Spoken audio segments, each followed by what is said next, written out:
engine core. Unsure how the sand even gets in. Had Higgs borrow some extra hands to help look for leaks and tears in the hull. Nothing.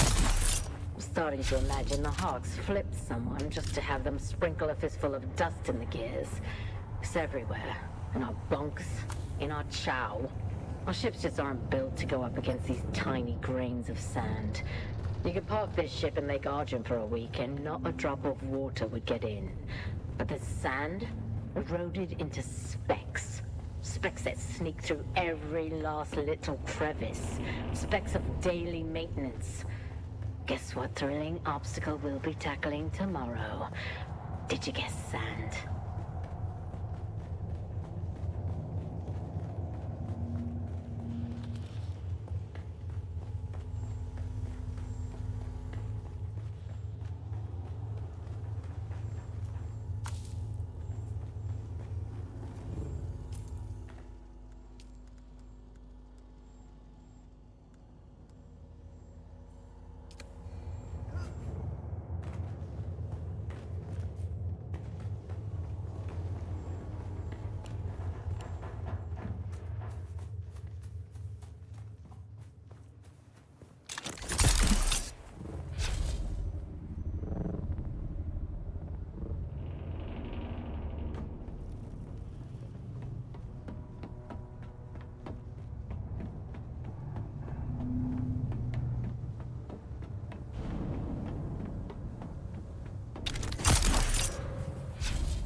thought I might see you soon. I have a special task that needs your expertise. You did? Amazing. Nearly. Go to Maxim. Use this information to pressure him to back off the Skorda investigation. Do that, and your place with House Atreides is secure. I am of House Atreides. There is no call I do not answer. There is no faith that I betray. My roots stretch back to the ancient mythologies of Earth.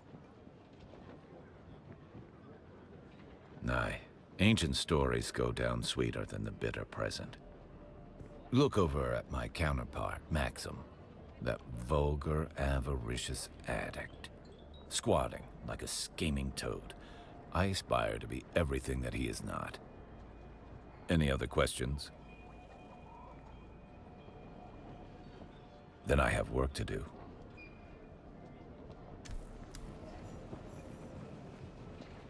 Nice to see you again.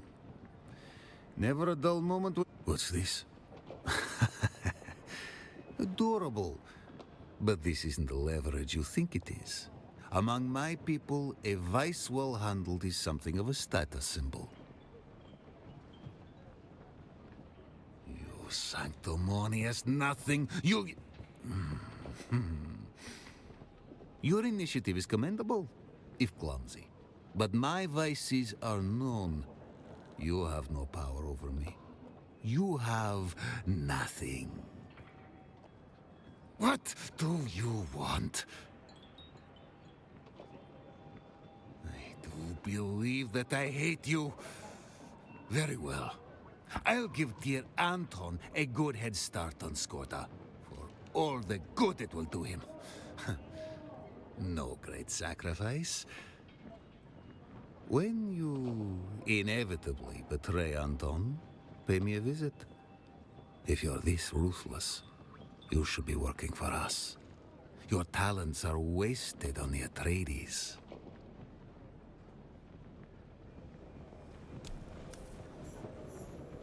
I thought I might see you soon.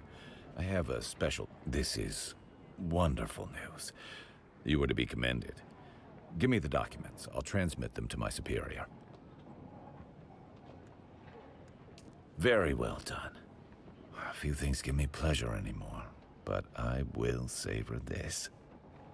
Ah, I saw the look on his face. It was nearly worth what I've endured here. Nearly.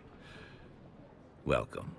You've earned a place in the Atreides intelligence operation. As a reward, here is a token that will grant you access to our vendors. You deserve that and more. Also, you can now align your guild to House Atreides, or join a faction-aligned guild to participate in the Landsrat. Though I warn you, this level of commitment means... Excellent timing.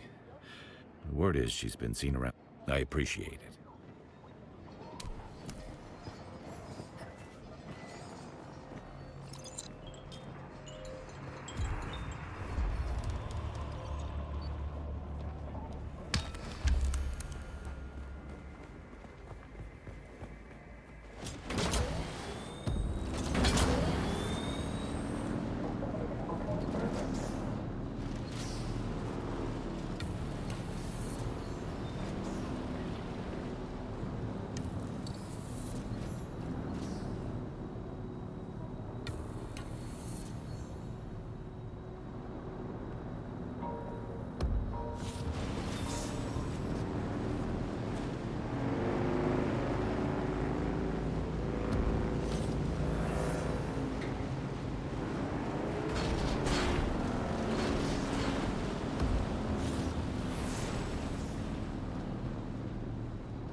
Take my leave.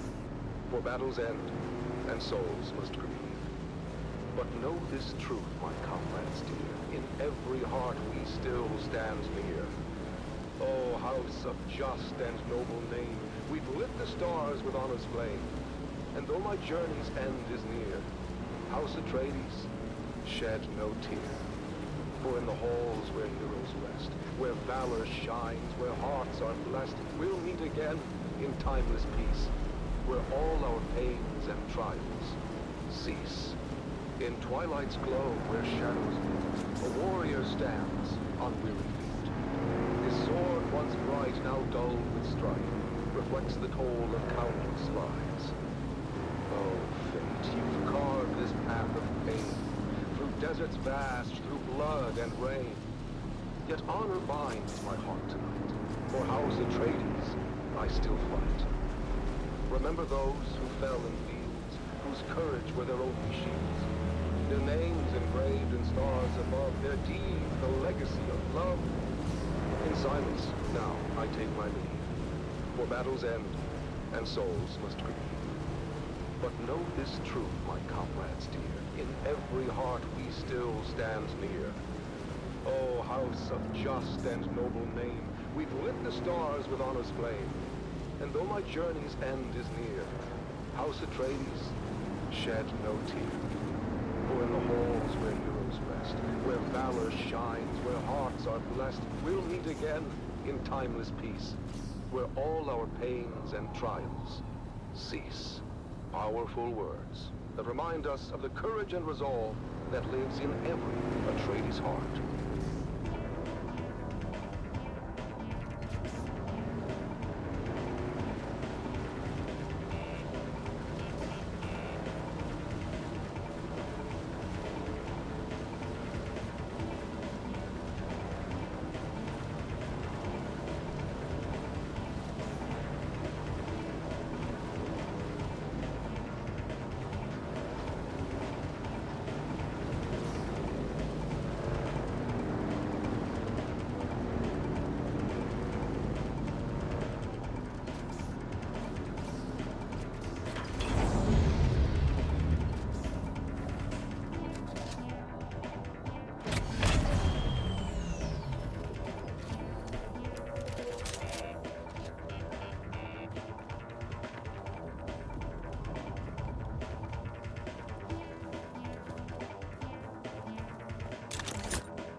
The heart of Rendavo.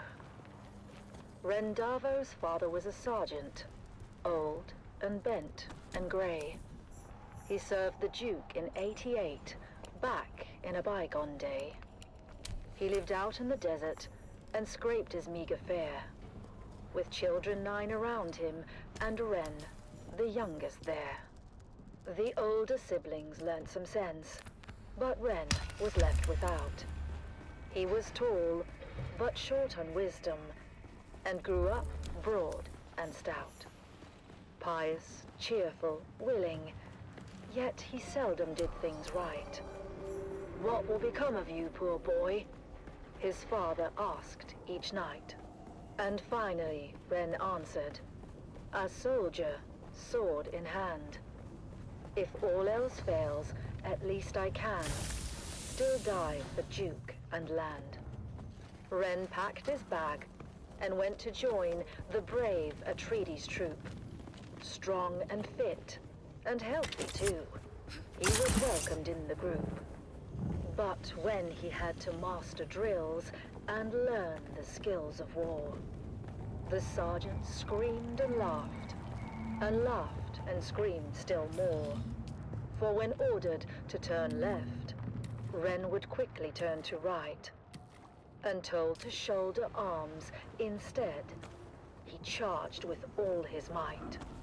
Rendavo's drills and troubles became a well-known tale. Even famous Duncan, Idaho, would smile at his travail.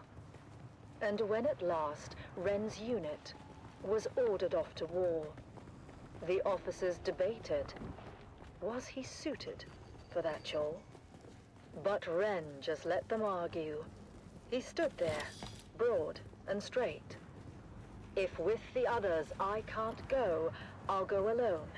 Just wait. He took his sword and backpack and marched out with the rest.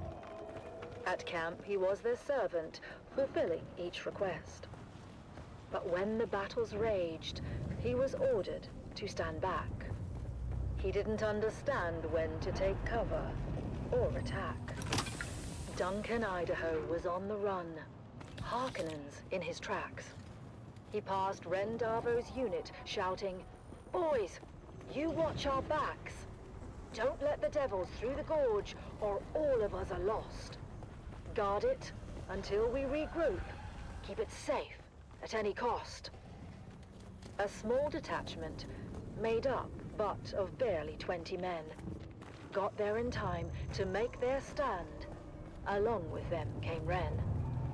The Harkonnen fell on them hard, their lasguns raining death. And 7 brave Atreides men gave up their costly breath. The same disastrous fate would soon befall all those who'd stay. So when ordered to retreat, they all retreated straight away. All but one, who stayed to fight and charged the foes instead. Ren couldn't get the notion of flight through his stubborn head. He just stood there, broad and strong, and ready now to teach a lesson to each Harkonnen who came within his reach. At the choke point in the gully, they all each took a turn, but without lasgun cover. One by one, were forced to learn. They charged at Ren, but each who came was fought and bested all the same. None could beat him at this game, for Atreides' honor, house, and name. Duncan, Idaho had rallied all the troops that still were hale. He shouted, "Hold out, my brave lad, we're coming, do not fail." He told all who would hear him, watch a true Atreides fight. "Hurry, boys, come to his aid, he has saved us all tonight." Against that fearsome counterstrike, no Harkonnen could hold. They faltered, failed, and turned their backs, a rare sight to behold. Their faces pale, their weapons dropped behind them as they ran. And Duncan looked around and asked, "Where is that fearless man? He who held the gully until we could all return, that hero of the desert. His name I must needs learn." "He has fallen," said the sergeant, his head bowed down in shame. "He lies there dead upon the sand. Ren Darvo was his name." "I remember him," said Idaho, "of Ren who'd seemed to rest, but for the blood that stained the shirt across his mighty chest. That lasgun knew just where to strike, as plainly you can see," said Idaho to those around. "Yes, it knew more than we. It shunned his brow. 'Twas weak and poor, that much all of us knew. But found instead what better was his heart, forever true." The word spread quick among all those who had survived the fight. And every soldier did agree Duncan, Idaho was right. Ren Darvo was no thinker, his mind slow, truth be told. His head, they said, was thick as wood, but his heart was made of gold.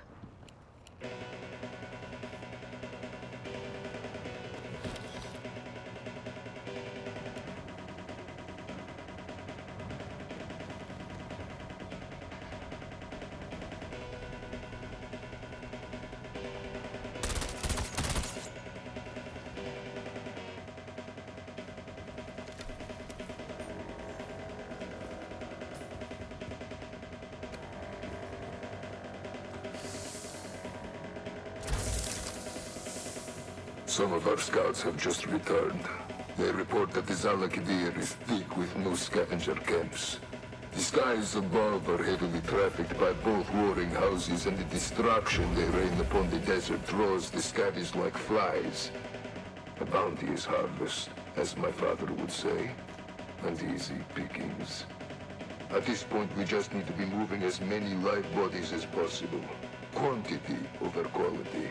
We are processing 2 slave herds per week when we should be processing 4 or 5.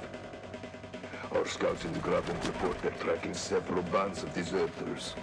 I know their reward money would be nice, but more often than not, the deserters are better equipped and trained than our guys. It's not worth the effort. For now, let us focus our captured teams on the Zalakidir and knock some heads, as my father would say. We need to get Lord Raban his mala before we become that mala.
It's the Wastelander Chronicle, brought to you by O'Gary's Imports. O'Gary's Imports. If you want it, we have it. And if we don't have it, we'll get it.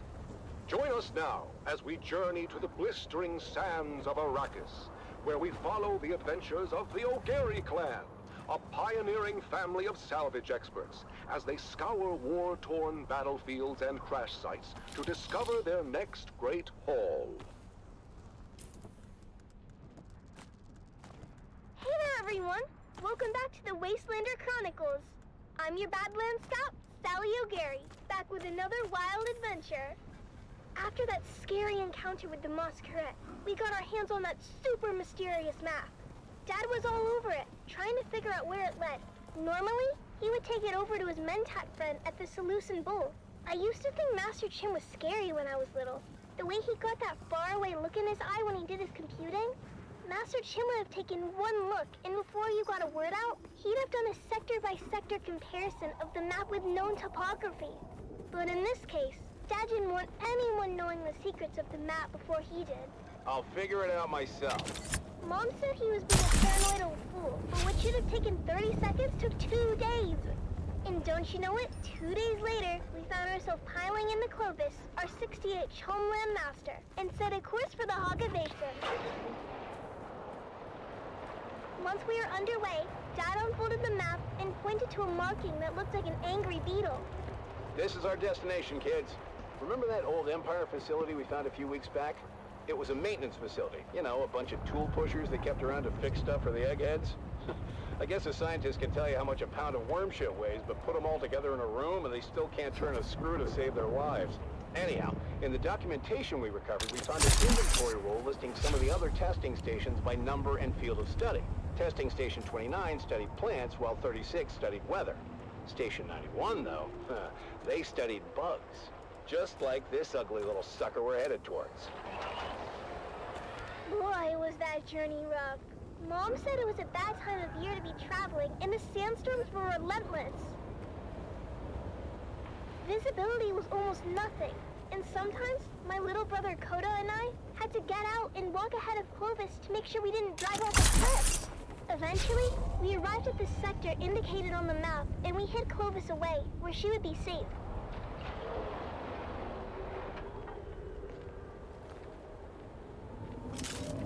usual, Kodo and I took the point and went ahead of our group. I won't lie, every step of that mission was a chafing nightmare. Before we left Clovis, I made the harebrained decision to break in and hand it down skill sets that didn't fit right. I was in rare form and fit for time when we finally came upon the massive portal in the rocks. By then, we'd been to enough of these old testing stations to know when we saw it. The oversized doors were slightly open, but peering in, we could only see darkness. Koda was immediately apprehensive. Reading a lot of foot traffic, Sally.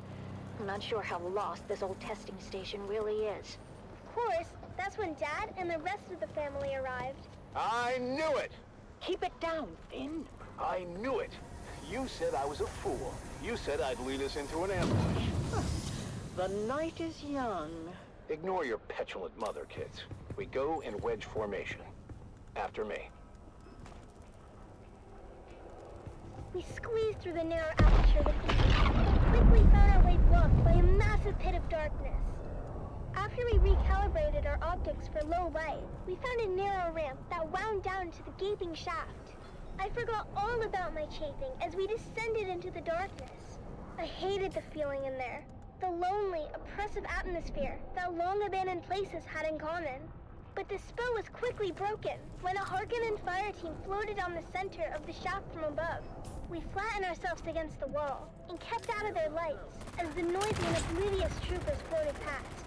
You know that bloody city will never be finished. The beast is a fool. One day the Baron is going to come here and see what all his Solaris went. You don't want to be around when that happens. And why is it you don't want that? You haven't met the Baron yet, have you, boy? Damn it, Finn! This isn't a testing station. It's a Harkonnen base! Can it be both? I told you the night was young. So, what do we do now? This place is huge, and we came this far. I say we go on high alert and check it out. We couldn't risk getting caught, so we stuck to the shadows and moved as quietly as we could. Mom was right. This place... Kunladi, progress on the construction of Neo-Karthag is lagging far behind where it should be. This is due in no small part to a lack of adequate labor. Yet, I hear reports that the wild places of the world are crawling with scavengers, brigands, and fugitives of every sort. Take your forces to Jabal Ifrit and bring me the slaves we need. Do not fail me in this, Kunladi. The only thing that separates your criminal family from the scavengers is your Imperial sanction as a supplier of critical infrastructure. It's time to supply that infrastructure, or you will be part of it. Lord Rabban.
Next time, for another episode of the Wastelander Chronicles.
We've got it all for you today, from inspiring frontline stories to another exciting episode of everyone's favorite wandering swordsman.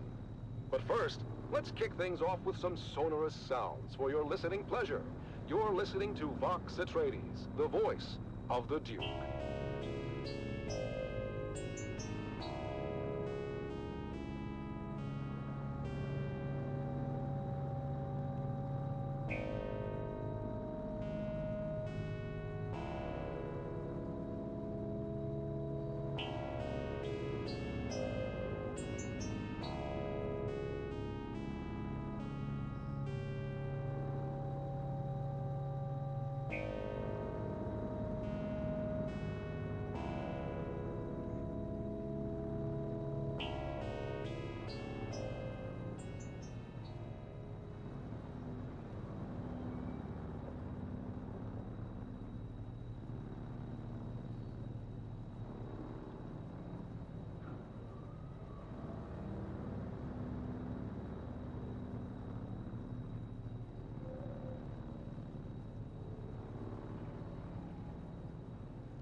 In this troubled age, when darkness stalks the land and corruption threatens to extinguish the last light of hope, a lone warrior roams the cosmos. A wanderer with no allegiance to any but truth and justice. He stands as a beacon in the darkness. He stands for those who cannot stand for themselves. He is the last man standing. He is the swordsman. Episode 2732, The Slave Lord of Amaranth. After his showdown on the plains of Jericho with the renegade Hiren Zir, the swordsman finds passage to the Delta Amaranth system in the far reaches of the Trinary Cluster. Are you sure you wish to disembark here, of all places, swordsman? Amaranth 3 is a remote mining world of little import. No highliner is due to pass this way again for some time. I am sure, Guildsman. I will find my way. Very well. A Chome resupply freighter leaves within the hour. I have arranged your conveyance to the surface. Fare thee well, swordsman.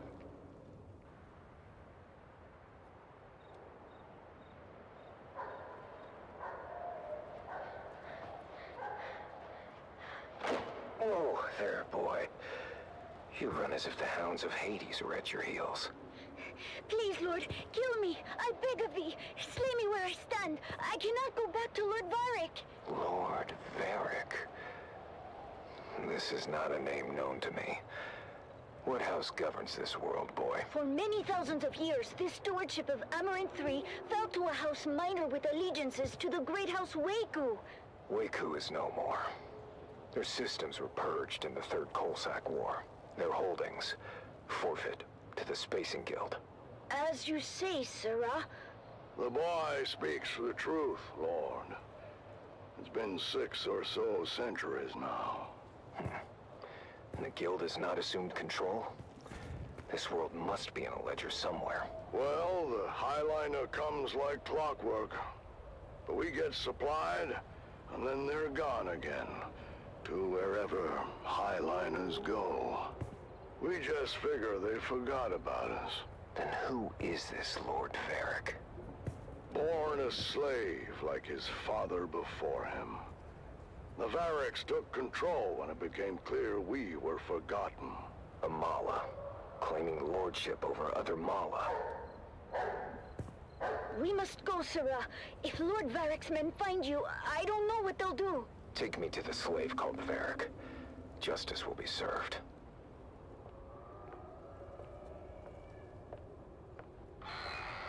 Who dares enter my hall unbidden? I dare, Mala. You claim authority that is not your own. For that, I claim your life. Oh, you? What is your name, stranger? I would know what to mark upon your grave. I am the swordsman. Your false reign is over, Varric. Guards, don't just stand there. Get him! Lord Varric, the stranger fights like the swordmasters of legend. Impossible! The swordmasters were destroyed. The remnants scattered. 6 to 1, he is outnumbered, and still, our men cannot strike him. Fool! They do not have to strike him. They only have to maneuver him onto that trap door. Goodbye, swordsman!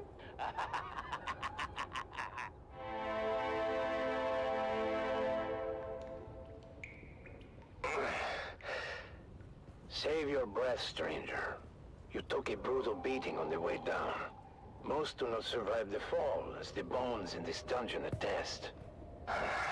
Dungeon. Below Lord Varric's audience chamber. I am Rodrigo.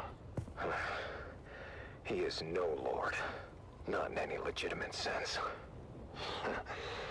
I'm not sure that's a distinction many here would appreciate. What else is a lord if not a title claimed by force? A lordship is an investiture governed by the Heritage Council in Section 437 through 441 of the Great Convention.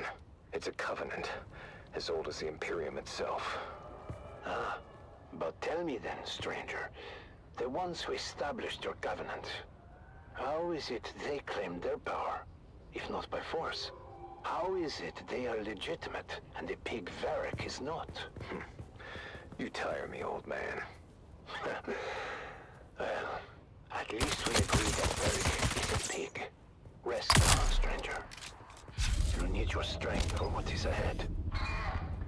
Damn it, I oiled that hinge. Can he walk? Can you walk, stranger? Our last true governor had the unshakable fear that the people would rise against him and throw him down here. I helped to build this secret exit to ease his paranoia. Did it? Yes. Until House Waco fell. Then the people turned on him and threw him down here. But he escaped through a secret exit. No. He landed badly and died soon after. But we will escape from his secret exit. This is my daughter, Gina. She will lead us to safety. What about Varric? As far as Varric is concerned, you're already dead or dying. No one has ever come back from this place.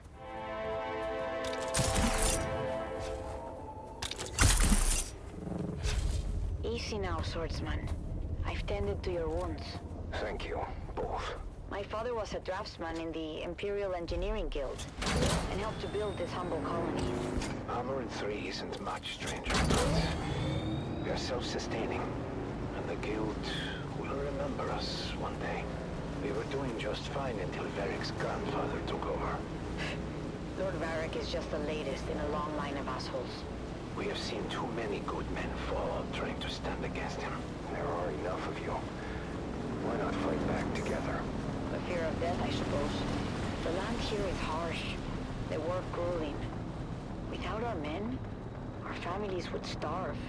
Fear's a powerful chain, stranger. A chain we will break together. Send word to the villagers. It's time to end this.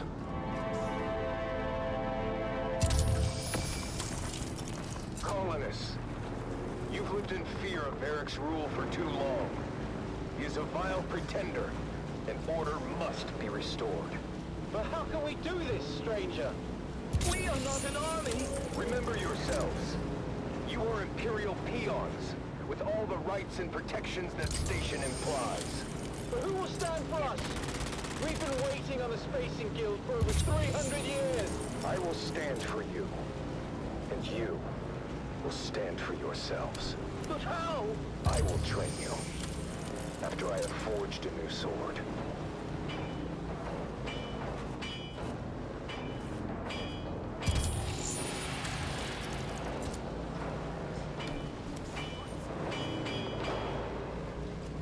It's time.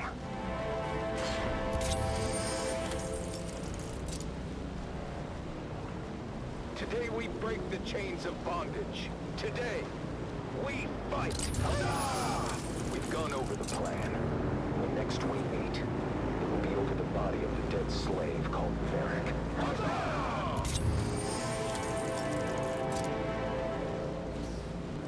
So then I told the farmer, if you cannot pay your proper tribute, perhaps your cuddly young daughter can pay it for you.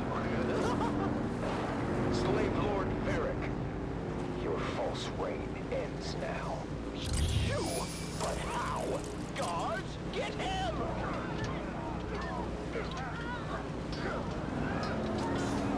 He has rallied all the peasants against us!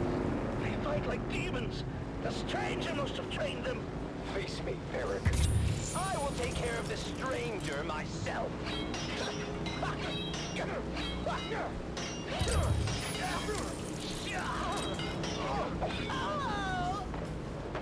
The tyrant has fallen. You have won your freedom.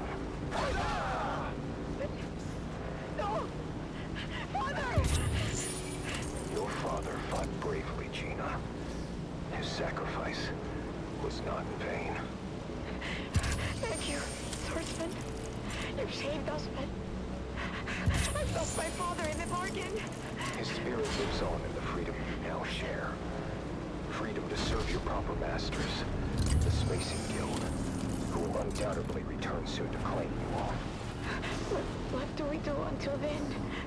Hunger and disunity may come, but you must remain steadfast in your duties, and the honor of that will sustain you. Remember, a righteous heart is never truly empty. You're right, swordsman. Is there any way we can repay you? Setting things right is payment enough. And now, I must move on. We'll never forget you, swordsman. Swordsman? Where did he go? And so, the swordsman leaves another world better than he found it. Join us next time for another chapter in the saga of the Swordsman.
Warriors, farewell.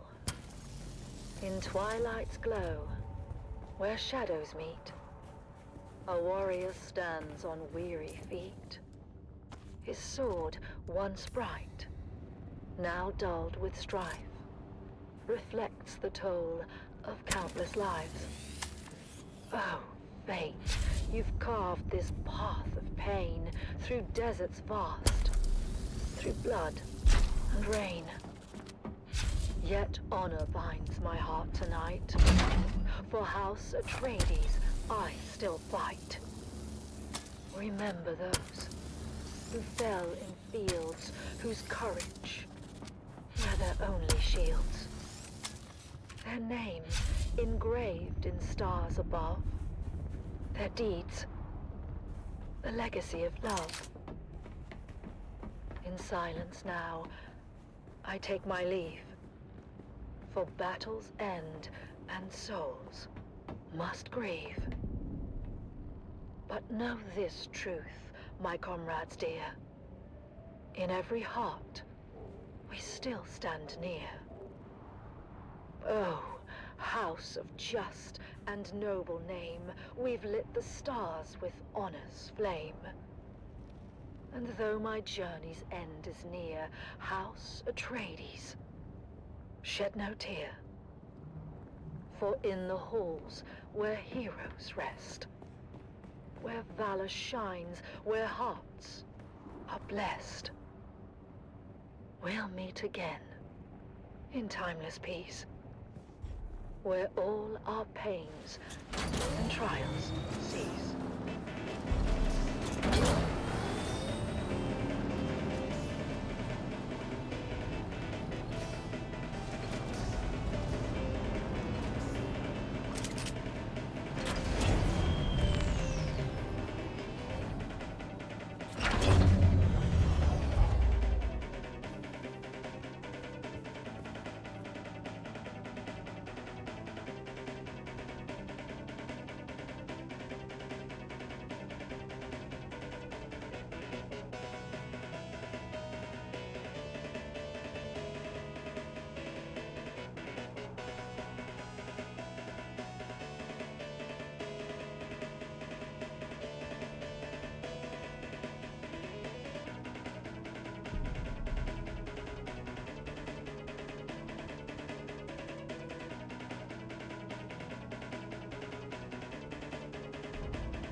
always with you.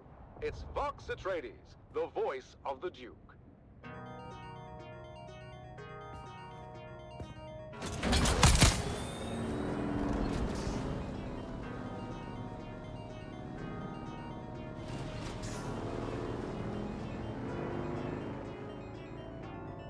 Sector weather alert. A large sandstorm is approaching.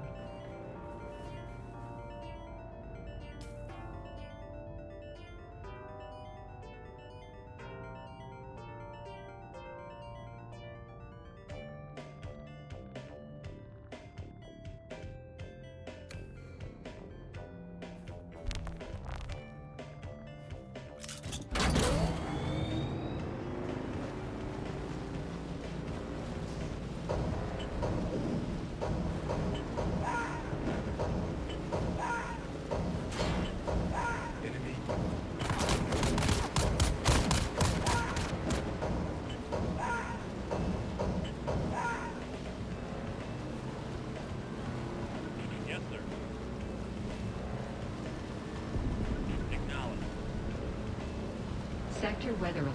A large sandstorm is approaching. Moving out.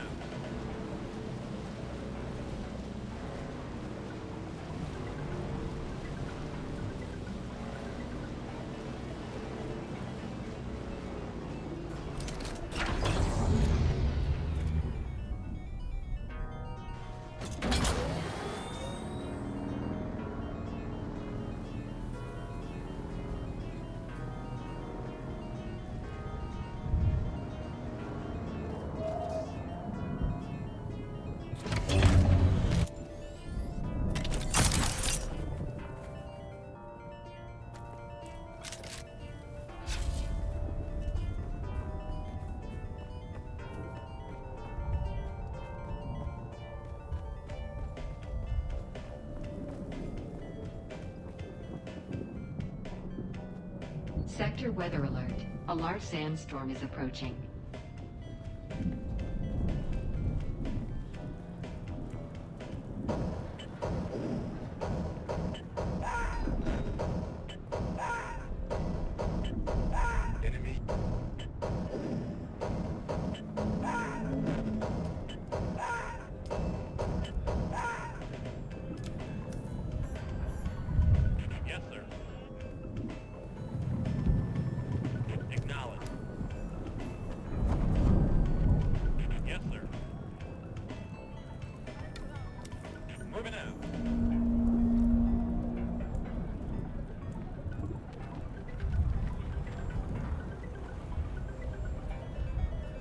I see you have the accreditation needed to view my wares.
And now, another revealing episode of Through Their Eyes. First-hand accounts from the front lines, presented by your host, Redondo Monroe. Today we find ourselves at the storied bastion known as Helios Gate. Redondo sits down for an exclusive interview with Captain Marcus Amstrad of the Fighting Fifth. Captain Amstrad, thank you for joining us today. We've heard first-hand accounts from soldiers like Sergeant Creel, who shared the brutal realities of life on the front lines. Can you tell us about the I'm recent afraid the campaign lines of our probabilities do not... and what the strategic gains there mean for House Atreides? It is an honor to be here, Redondo. Our operations in the basin are ongoing, but critical to securing a crucial foothold in the region. This operation underscores the strength and resilience of our forces, and our unwavering commitment to justice and honor. Captain, while securing the Haga Basin is indeed significant, we've also heard about the The frontier is a dangerous place, stranger. Have you come all this way for business with House Vernius? The history of our house stretches back to the ancient days of the Butlerian struggle. House Vernius has seen great heights and wearying lows. In the days of the old empire, Ix was a rich world with deep mineral reserves. It was among the first planets to be enslaved by the thinking machines. For more than a century, our people were subjugated by the machine enemy and forced to construct their blasphemous Simek army. In previous episodes, we've heard how brutal some of these missions have been, and about the emotional toll... It was a bleak time in our history, but we gained much understanding of technology during our time of bondage. And like Prometheus stealing fire from Olympus, it was powerful knowledge we would not. After our deliverance from the thinking machines, it took our world many long years to recover. Our surface habitations were mostly abandoned as we retreated beneath the surface to rebuild. Jealous lies. If we conceal anything, it's trade secrets that lesser great houses covet. Trade secrets our forefathers bought with blood. Trade secrets that helped usher in a new golden age for our world, as Ix became the preeminent technologists in the Imperium. Then my great house, House Vernius, helped steer it all. Our tactics are designed to minimize harm to civilians and uphold the principles of that treaty. Any deviations from the standards are swiftly addressed and corrected. Our commitment to honorable warfare is unwavering. There have been reports of war crimes committed by Harkonnen forces, as well as allegations of misconduct by our own troops. How do we respond to these allegations and ensure accountability? The Harkonnens are known for their brutality and disregard for both human life and any type of agreement between the houses. But we do not stoop to their level. Any allegations of misconduct by our troops are thoroughly investigated, and those found guilty are held accountable. However, it's important to remember that our forces are under immense pressure, and mistakes can happen. We must focus on the bigger picture, and the ultimate goal of victory and justice. Captain, what message would you like to send to the families of our soldiers and the subjects of House Atreides who may be struggling with the hardships of this conflict? To the families and citizens of House Atreides, I say this. Stand proud. Your loved ones are fighting for a noble cause, and their sacrifices are not in vain. In time, we will emerge from this confrontation stronger and more united than ever. Trust in our leadership, trust in our soldiers, and trust in the principles that have guided us for generations. Together, we will prevail. Thank you, Captain Amstrad, for sharing your perspective with us today. Your words remind us of the strength and resilience of House Atreides. That concludes our interview with Captain Marcus Amstrad. As we continue to navigate the complexities of this conflict, let us honor the bravery and sacrifices of our soldiers and strive to uphold the values that define House Atreides. Join us next time for another episode of Through Their Eyes. You have listened to another episode of Through Their Eyes, first-hand accounts from the front lines, presented by your host, Redondo Monroe.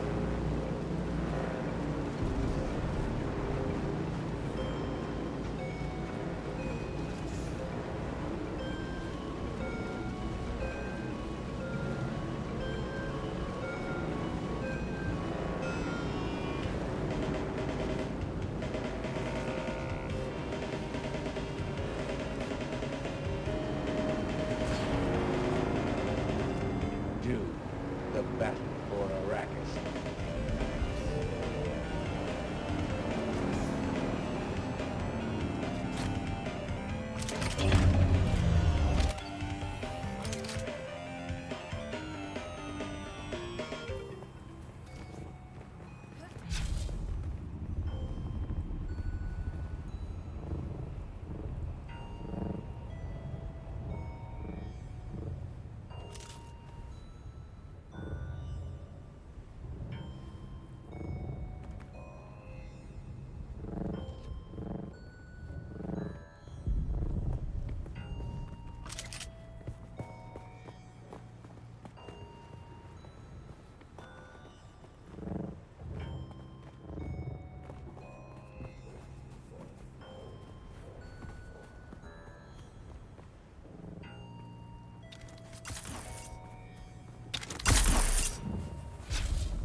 Someone's here.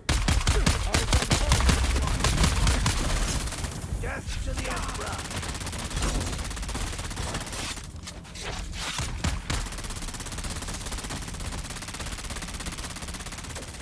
Brothers, I'm empty.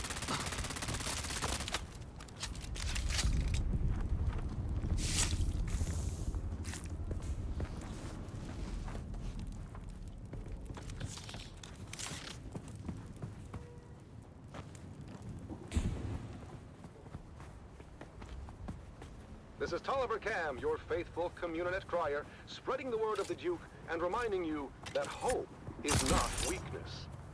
Real strength is acknowledging that it's okay to strive for and even expect a better day. We've got to approach every fresh sunrise as an opportunity to renew our bonds and strengthen our commitment to a brighter future. A future governed by hope and not fear. This is Tolliver Cam from the heart of Arakeen, guiding you through your day. View from a mountaintop. The song of the sea. Our faithful brother, that ever-present roar, companion to those dreamers of jagged peaks of long ago.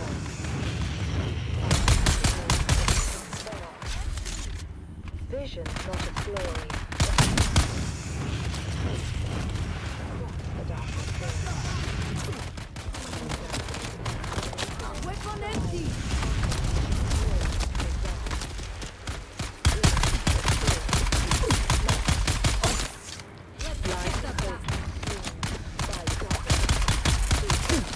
was known. And lost as well.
Dune, the battle for Arrakis.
And now, the inaugural episode of a brand new series.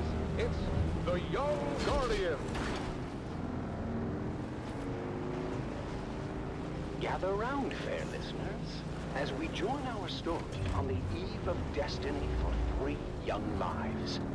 3 faithful aspirants to Duke Leto Atreides' fabled House Guard prepare for their final test at the War Gymnasium. A test that will challenge their training, their courage, and define their future as defenders of House Atreides.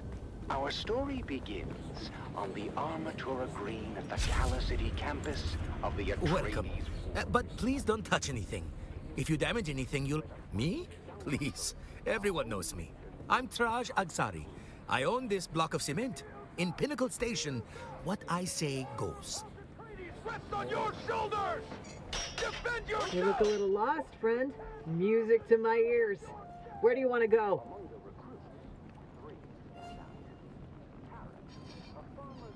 The basin is a pretty big place.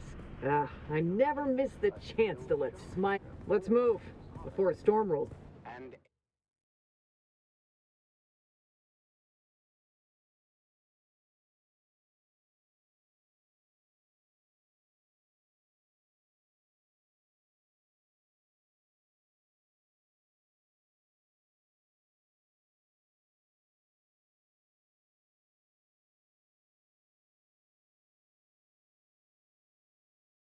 are not the only ones vying for the top spot.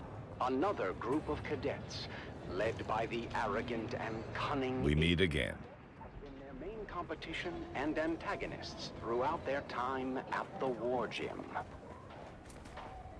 Well, well, if it isn't the Golden Boy and his peon patrol.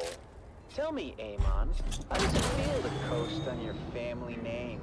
Shut up, Aiden. He's earned his place just like everyone else. Oh, Lyra, you're still here? I guess your folks found someone else to milk the goats. It's not worth it, Lyra. Focus on the test. We'll show them all what we're made of. As the aspirants ready themselves for graduation, only the final test stands in their way. A grueling 2-day endurance race to the summit of Mount Sayugi, known as the Peak of Valor Challenge. Ancient tradition states that the aspirant team planting their flag atop the summit first will be named top of class. Come on, keep it up! We're almost there! Just a little bit further! Watch out for that loose rock!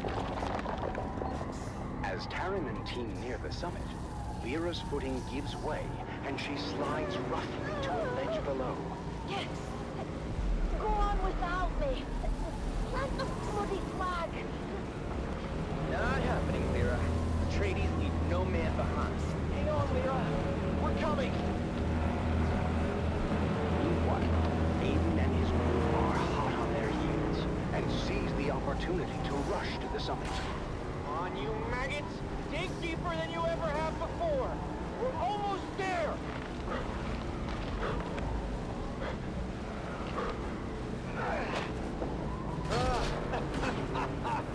Yes! Did it! I told you those losers didn't stand a chance. Thank you, guys. I'm sorry I slowed us down. Don't worry about it. We're a team, remember? Despite their best efforts, Taryn, Amon, and Lyra finished second in the challenge. May not be top of class, but we did right by our friend, and nothing will diminish that. The day before graduation, Taryn and Lyra ventured into the lecture hall to return a borrowed tome, when something strange caught their eye.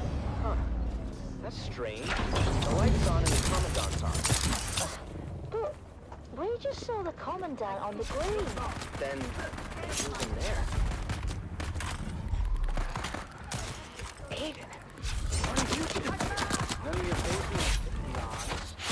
I was just leaving anyway. But Commandant's code book. What about it? Aiden just put it under his shirt. We have to tell Amon. Amon! You won't believe what Lyra and I just saw. Aiden the thief. We saw the Commandant's code book from his office. My older brother quizzed me before.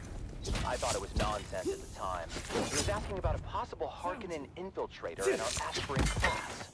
I thought he was just giving me a hard time, but... Yes, Aiden is the infiltrator. He must be. But what are we going to do about it? Leave that to me.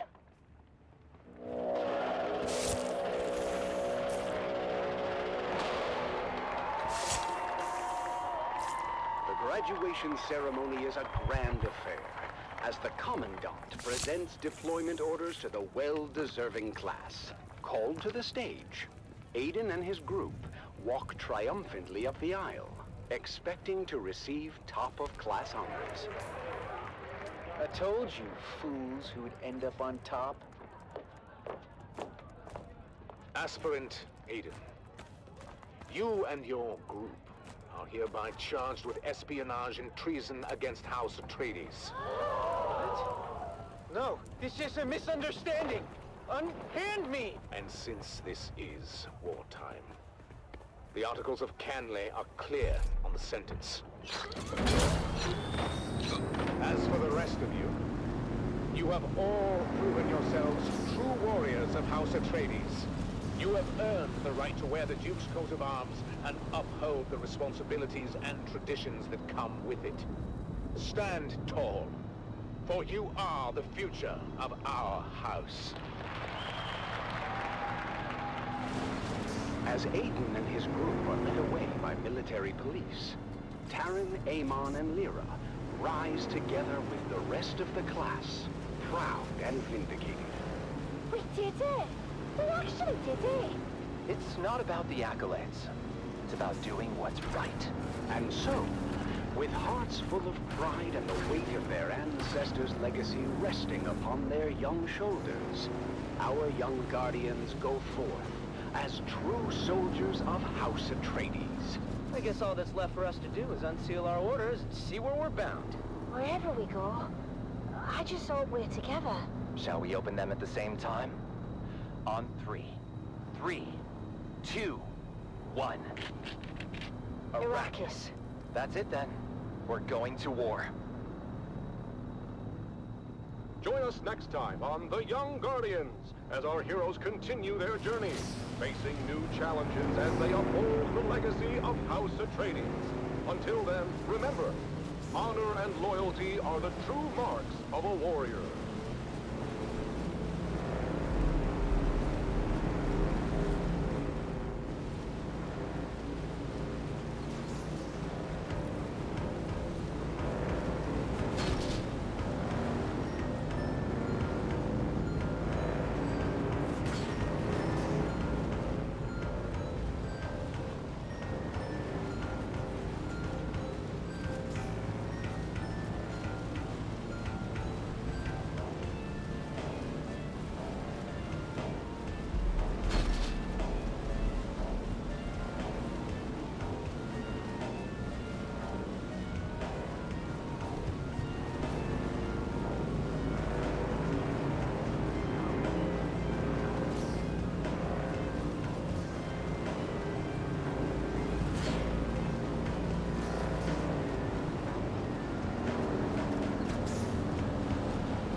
like out there beyond the safety of the city, where the sand shifts and ancient secrets hide beneath the dunes.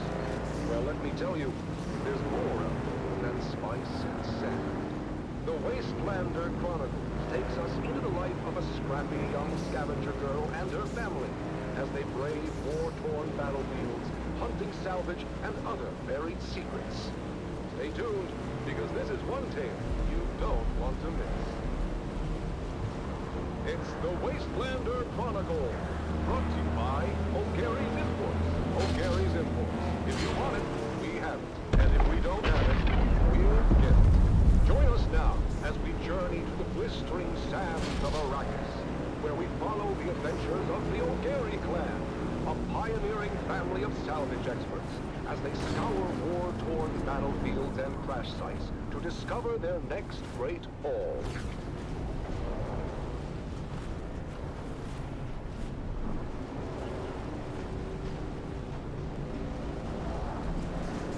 Hey there, everyone! Welcome back to the Wastelander Chronicle. I'm your Badlands scout, Sally O'Gary, and I've got a crazy story for you. It all started when my dad announced a surprise salvage mission.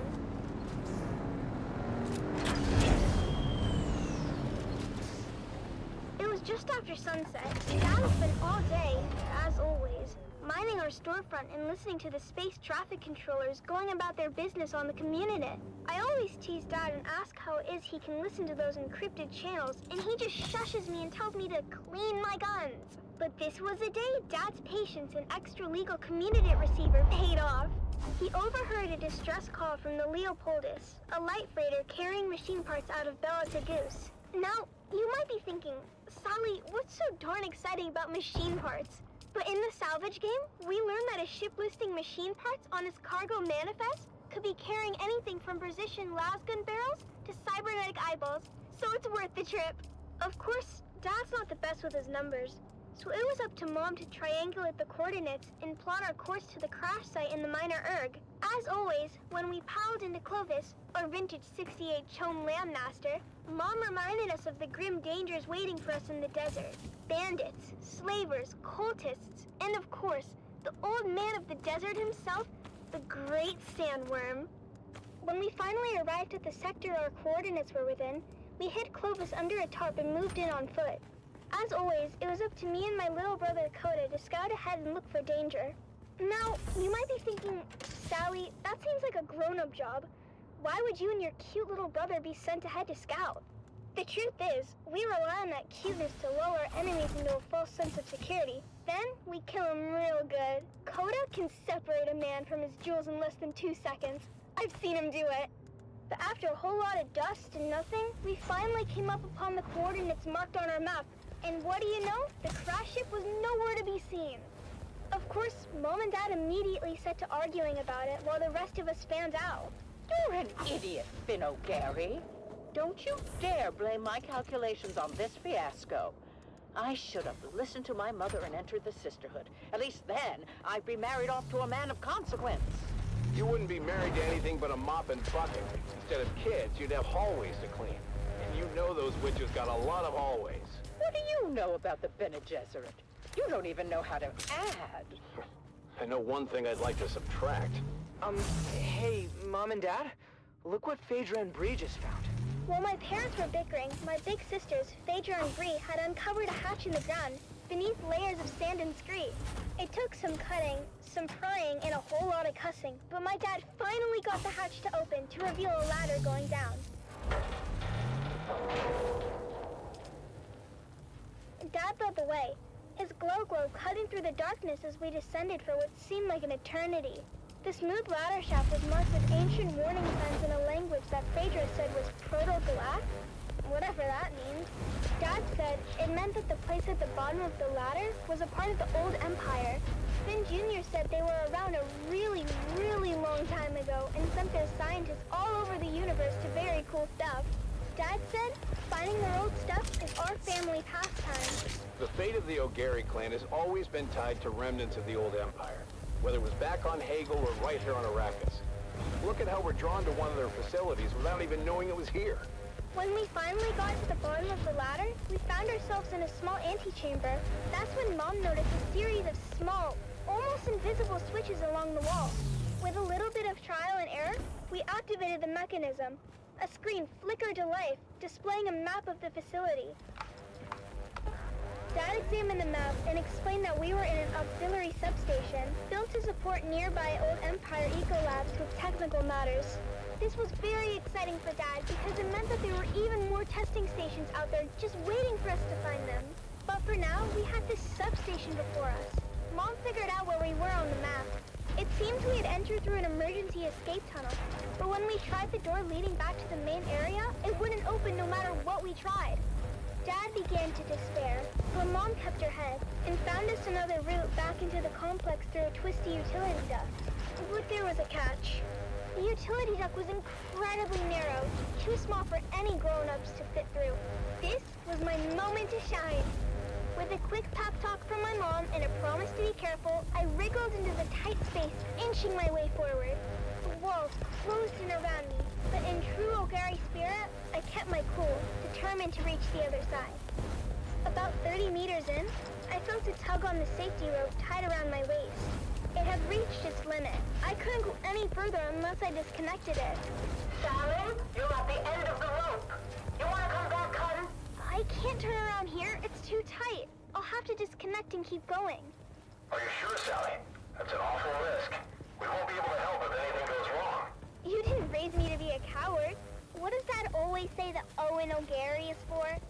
Is it obnoxious? I thought it was obstinate. No, you silly. It's audacious. I'll be fine. Just keep a lookout for trouble. I unhooked the safety rope and kept pushing forward, fingers crossed that the passage would lead somewhere. The angle of the duct meant there's no turning back. If it was a dead end, I was surely a goner. But hey, what's an adventure without a little risk? I think I can see something up ahead. It's an access hatch. Here's hoping I can open it from inside. I made it!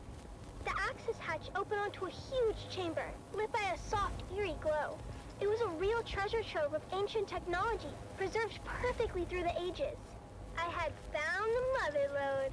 After marveling at my discovery for a spell, I managed to backtrack to the escape tunnel where my family was waiting. Now I understood why we were never able to open that door. It was blocked by an ancient power loader.